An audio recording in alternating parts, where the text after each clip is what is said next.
Hello, everyone, and welcome to Colin Bradley Artcast. I'm Stephen Bradley. And I'm Colin Bradley. How are you doing, Dad? I'm doing well, thank you. Yes, Good. it's been a good week this week. We've had some finalising done with some of our work now, so it's looking good, very good now. A few little bits and pieces to tidy up, but otherwise, no, we're very pleased. So it's been a long while now, and it's nice to see, the end in sight. So yes, when you come down next, you'll be able to look at it, and hopefully you'll be able to stay with us. That would be nice. That would Yeah, be, absolutely. We could do a podcast in person, maybe even. that'd be nice, wouldn't it? Yes. Oh yes. It's been a while since we did that. But yeah, excellent. Okay, good. Well, I'm pleased it's been a good week. It's a bit of a sad day today. I know we talked about it a few weeks ago about our dog Jasper, who is the subject of one of our workshop packs that you drew many years ago. Jasper, the golden Labrador, and he had to be put down today, put out of his misery. He was had a tumour, a growth, and he was really struggling. And my sister made the decision. Your daughter Vicky made the decision to put him down, and it was the right call. It was going to get worse, and he was going to be in a lot of pain. He was 15, just turned 15. So I want to just honour Jasper on this podcast and say that what an amazing dog he was, and we were all really lucky to have him in our lives, and he will be forever immortalised through your workshop pack. Oh, without doubt. Yes, that was one of the most popular pictures we ever did, I think. It had a big reaction. It's surprising, really, because I don't think we brought the story out, did we? I can't remember when we or whether we just did it as a picture. I can't remember, but I know that it did have a terrific reaction, and justifiably so. I think something went into it a little more when you know the animal and love the animal. It transfers itself to the artwork. I'm sure other people have found that. I can imagine, and yeah, he had a real personality, and you would have obviously had a real connection to him, so would have been able to bring that out. So anyway, just wanted to say that, and we'll see him one day in doggy heaven, wherever that may be. Anyway, moving on to this week's podcast, we have a new work in progress picture to show everyone. He started a new picture this week, so let's talk about it, Dad. Let's pop it up on screen now. Talk to us about this one. Yes, well, I think I said last week I wanted to do something more simplistic, and this was, or it's going to be. I'm a little bit further down the line than what you see on the screen now, and I found that although the first section was fairly straightforward, it got a bit more complicated. So I'm now wondering whether I'm going to have to up it to an intermediate rather than a beginner. I think a lot of it now, Steve, is because I've learnt an awful lot more technique, and it seems to be coming through now. Different thing. I'm not aware of it until I go away and come back and have a look at it again and think, oh, it looks a bit different. Anyway, what I decided to do is to do another bird after this. So we got two on the trot, because I found another one which was very different.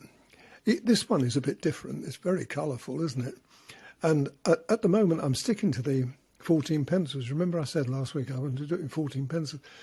Well, I'm going to stick to that if I can.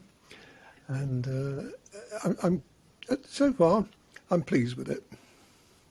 So even though it's getting more complicated, you're still remaining with the same pencils? Oh, yes. I don't think that necessarily goes along. I mean, the more pencils you have, obviously, the more variations you can put into something. But sometimes you don't have to do that. And when I looked at this originally, I mean, I didn't have it in my mind that I was going to use a limited amount of pencils, but different colours, particularly the blue. If you look at the blue, and I thought, well, okay, I start off with the grey, because we're using the same coloured paper. You have to put some base on that's going to receive the colours that you want, like the blues and the darker colours. So I started off with the light grey in the light areas where you see the light, and then added on top of that the 140. People I know will be familiar with these colours. 143, 151, and then 181. Now, I don't know, what's that, 5 pencils? But that can be used in different ways. You know, you can use, instead of the 230, you can use the 233 if you're going into the darker colours. And I found that I was thinking, now what other colours do I want? And really I couldn't think of another colour that I could add to that in that favour range and also the other ranges I've got. So that started the ball rolling. I started with that. And as I went through the different colours, combinations, I found that, to my surprise, it was 14 pencils. And I think, surely, can I do this with 14 pencils? Well, I obviously am. And so far, I've got a bit further than, as I say, down the line now. I haven't used the greens yet, because I've put the greens to one side because of the background. Now, I haven't used those except for the 172, you know, that sort of greyish, light earth green. I'm sure people will be familiar with it. And that's the only one I've used. I haven't used any of the other greens yet, but they'll come in the background. So I'm delighted so far that I can do it with a limited amount of pencils. And I haven't compromised. This is the important thing. I mean, in the past, when I've said, well, I'm going to do this with 6 pencils, you have to do a bit of compromising. Well, I haven't had to do that with this at all. And I can't see how, or the need for it, yet the colours are vibrant. Yeah, very pleased so far. You mentioned the background and how the greens are going to come into play there. Have you got a plan of the background? What's your plan there? Well, the plan will be, as usual, it will be a grey. I expect I'll be using the 230 as a base colour across the whole of the background. And then I'll be putting the greens in, but I'm going to keep to the earth greens. I'm not going to use too many. Well, I've only got, I think, 4 greens that I've selected, and I'll be using those, but I should also be putting some blue in there and some of the orange. You know, the orange, you don't see much of the orange on that picture so far, but that tiny little bit I've got in the sort of centre of the back of the wing, that's made up of the 109, 113, 118, and 192, so that's 4. And again, you don't need any more. If you wanted something darker than that, I may well have to on the breast, because the breast is orange. Then I shall be using the black as on top of the 192. So I shall be using orange in the background as well. Interesting. Oh, really? Oh, Are yeah. you going to go with an impressionistic foliage or plainer colours? No, it would just my usual foggy background, you know, to make the thing stand out. I was thinking about doing the background as I went along. I was a bit tempted. I've been doing that recently, as you know. But I decided not to, because until you finish the picture, you can't really put the background in, because it's going to be dependent on the colours, obviously, but also the effect that I'm trying to achieve. The last picture, have we showed the picture of the tulips yet? I don't think we have. I don't think we have, no. No, the tulips. Well, when people, maybe we can see that one soon. That was done a few weeks ago. Well, with that one, again, I decided, do I put the background in? And it paid me to do that, to actually put the background in that. So I did that as I went along. I can't really tell you and give you a cast iron reason why you should or why you shouldn't. It's just how you feel about the presentation. I work, as you know, very much on instinct. If I feel that it's right, I'll do it. If I'm hesitant at all, I don't do it. And so far, I've been right, and I hope I am this time too. So it's going to be interesting. Yeah, very much so. That the log or the tree, the piece of wood that it's perching on, that looks quite straightforward in terms of it. It looks quite grey. It looks quite bland. Are you going to keep that as that, or are you going to spice it up a bit with some browns?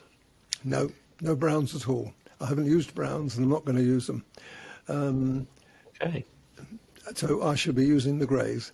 Again, the greys that I've been showing you. I mean, the temptation, I suppose, is to start using the earth greys. That might look actually slightly better, but I won't do it because that means adding another range of colours, and I want to stick to the colours that I've got. But once you put the 230, the white, of course, there's quite a lot of white in that one. But I may well add colours to it. I might put hints of green, hints of orange. I don't know yet. It just depends on how I feel at the time.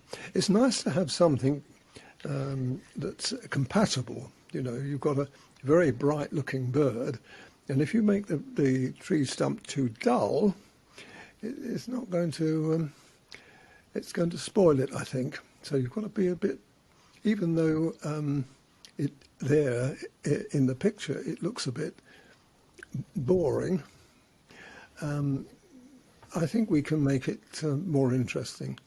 I think even the simplest kind of things on a picture when someone's drawing it look impressive because you know that they've created it, you know, rather than just taking a photo of it. It's you've produced that effect, and so there is still something special behind even the most plain or simpler looking subjects or parts of a picture. You know, it's still impressive, you know, even if it's not Absolutely. all that colourful. I totally agree with you, and the very act of creating something like that has a different take. You have a different take on it. You have a what can I say? You have a kind of, it's like a Interpretation. well, it's more than that. It's something that you conjure up in your mind when you're looking at something. You look at the picture, and then you keep that image in your mind, and then you transfer that to paper. And in that transfer, you put your own take in it. So you kind of develop it slightly differently. I think you'll probably find if I was to, when I finish the picture, look at the, and I may well do that because it's a good point. When I finish the picture off, I should bring the original back and point that out. And say, look, this is what it looked like on the photograph. That is the actual tree trunk, but look at mine. And we should be able to see what I'm talking about. A little bit of imagination, really, because that's what it is. You can't copy. It's like a tree. You know, how many times have I said that? You can't copy foliage. You can't do it. Because if you try, it's going to be too stilted. So what you do is you look at the picture and think, how am I going to best interpret that? And then you interpret it. So, but the trees usually, when you finish them, look better than the photographic reference, because you've put more highlights out, you've put touches of colour there. And this is what's magical about art, I think, because it allows you to do that. But I find it fascinating, as you can imagine.